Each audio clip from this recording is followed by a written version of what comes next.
Good morning, students, and welcome to the online classes of Sacred Heart High School. In the previous class, we have learned about air pressure, and today we are going to learn a new topic. Before we begin with our lesson, let me first ask you a few questions. Children, look outside the window of your room. Which objects are moving? Which are still? Yes, very good. The objects like vehicles, even buildings, houses are still. But the trees are moving, isn't it? Which objects are moving on their own? If there are leaves on the ground, trees from the surroundings, then they are moving. Whereas the buildings, stones are standing still. Children, trees in the surroundings are moving because of the wind. And when the breeze blows or when there are strong and even soft winds, the trees start to move. So, children, as you all are aware about what is wind, today we are going to learn more about it in our new chapter, that is winds. Kindly open page number 21 of your geography textbook, that is lesson number 5, winds. We feel the winds but cannot see it. When certain objects in our surroundings move, we experience wind. The movement of air is called wind. Why does air move? So, children, we can feel the wind but cannot see it. Example, if we go to a beach, we become refreshed and happy because you can feel a lot of breeze or wind. But children, can you see the wind? No. Similarly, on a rainy day, when we go out for a walk or maybe some work, then sometimes you get to experience that your umbrella becomes upside down and can even fly away because of the strong wind. We can feel and experience the winds, but cannot see it. When certain or some things move in our surrounding, that time we experience wind. Now, what is wind, children? The movement of air is called as wind. So, moving on, try this. Fold a paper into two same sized rolls. Keep both the paper rolls on one side of a table. You and your friend should select one roll each. Without touching the roll of the paper or the table, what can be done to move the paper rolls to the other end of the table? See who moves the paper roll first to the other end of the table. What could be the reason of the delay in making the rolls to the other end of the table? What can we do to move the rolls to the other end of the table with a greater speed? Can a bottle filled with water be moved to the other end of the table in this manner? Can we use the same method that you tried for moving the paper rolls? Okay, so students, let us start with our activity. You have to fold two papers making rolls of same size and then keep the papers on one side or one edge of the table.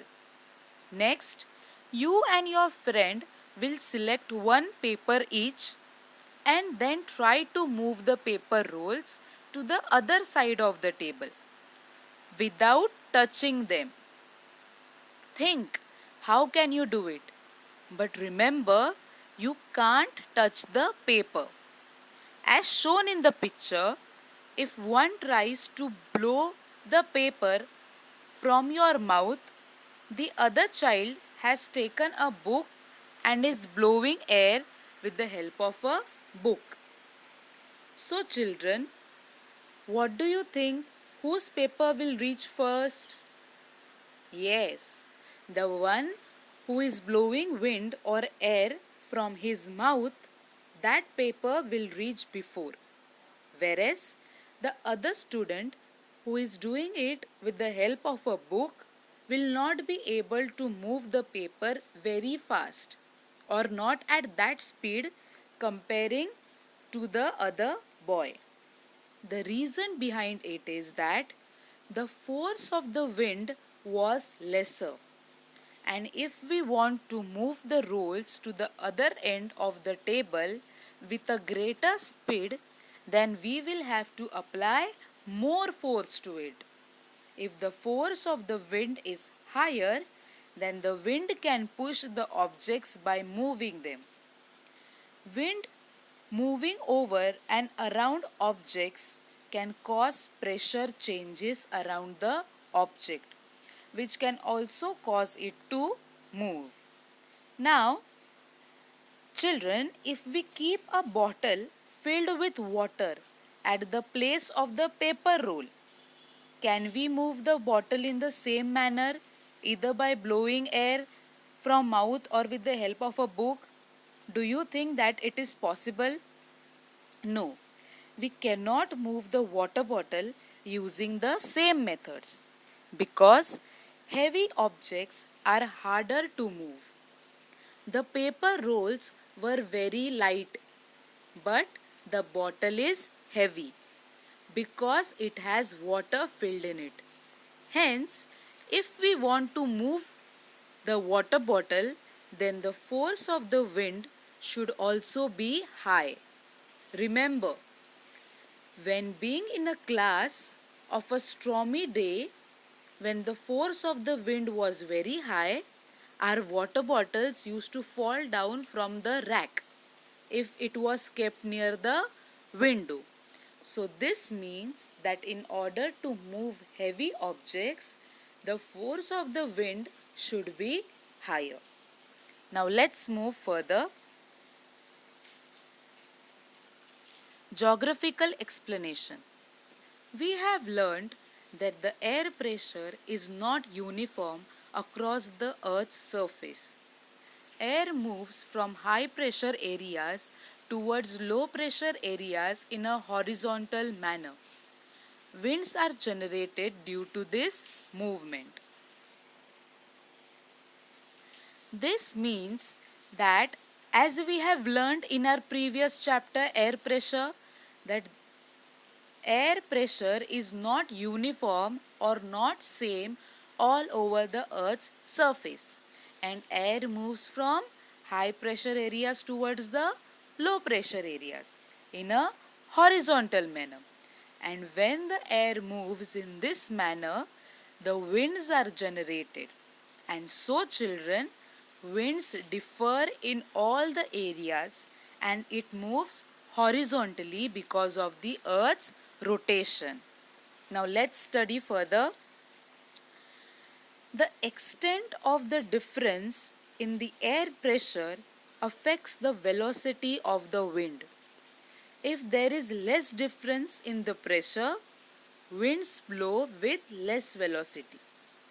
Winds blow with greater velocities if the pressure difference is greater.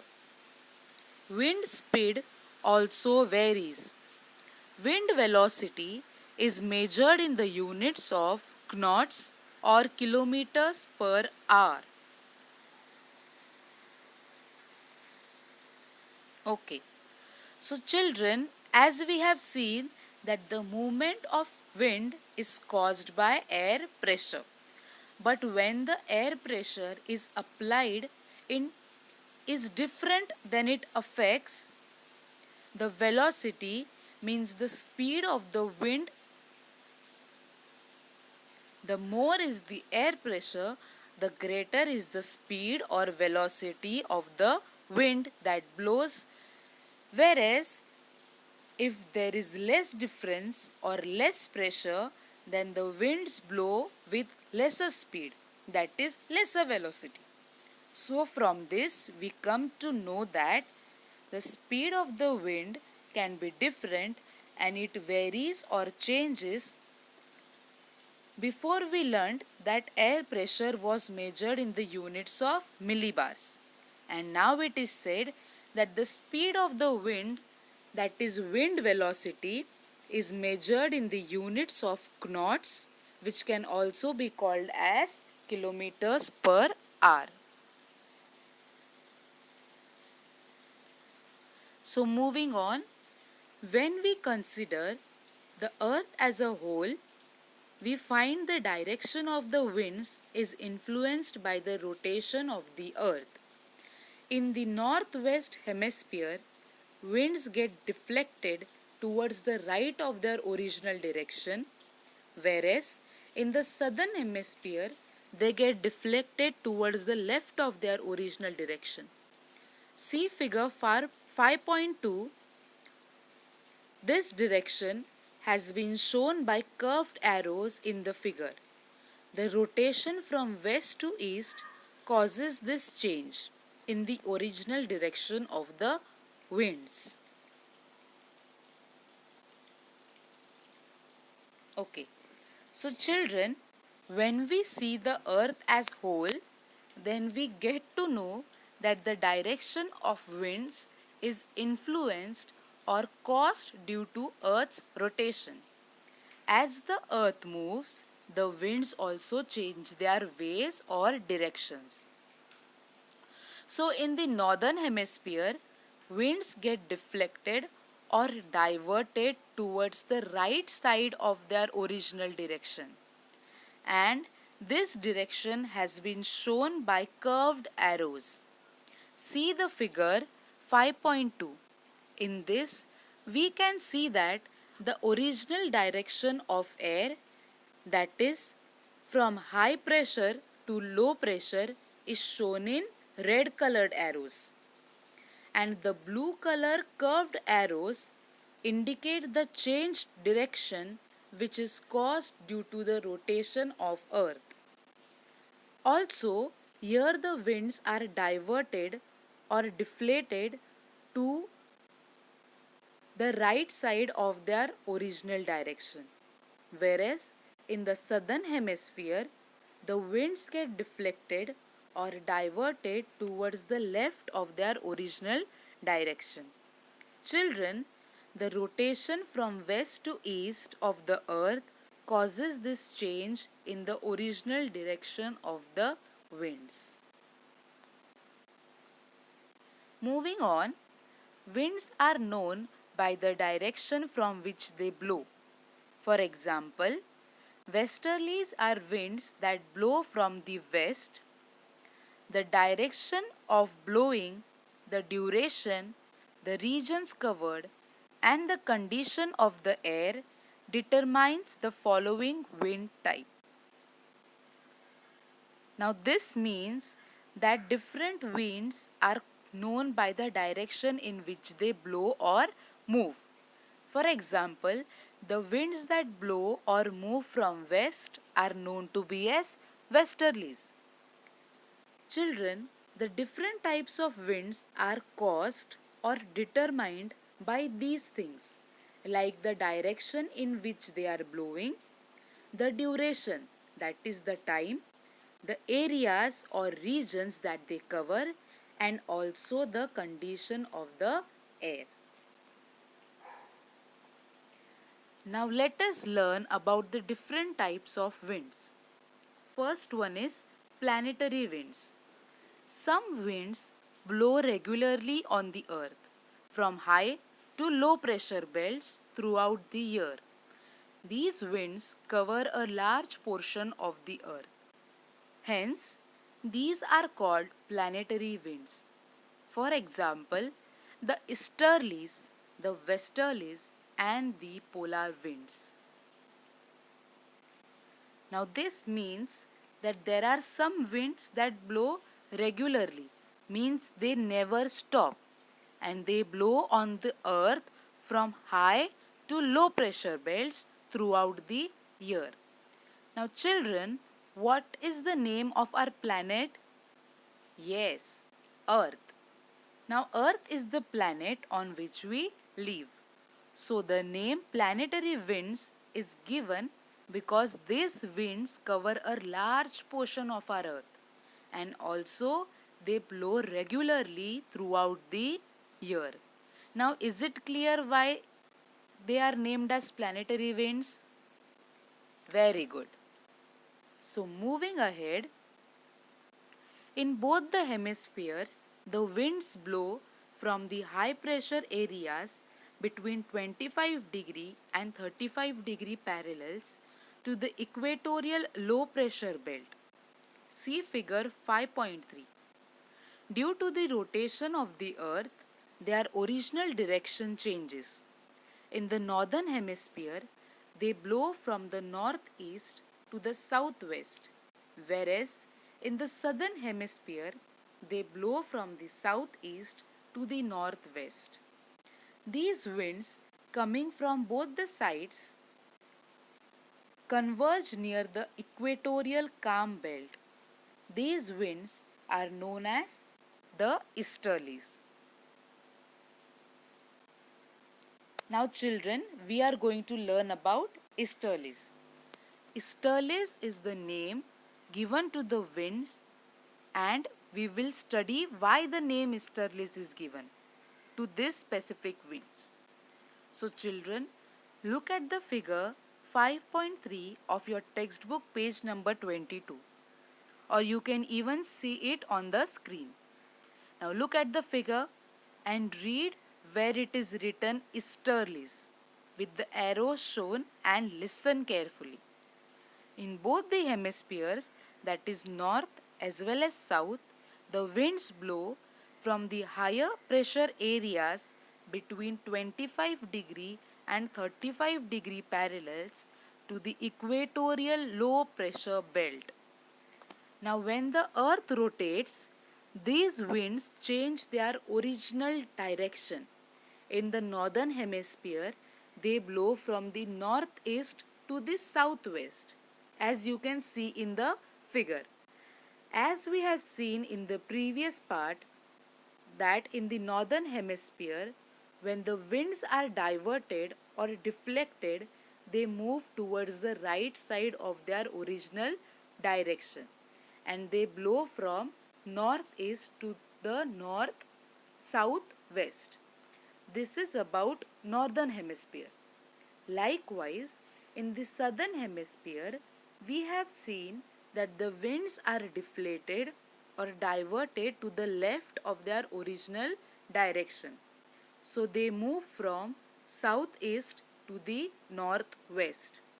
As these winds are coming from both the sides, that is from southern as well as northern hemispheres, they converged, means they meet near the equatorial calm belt, and these winds are known as the easterlies.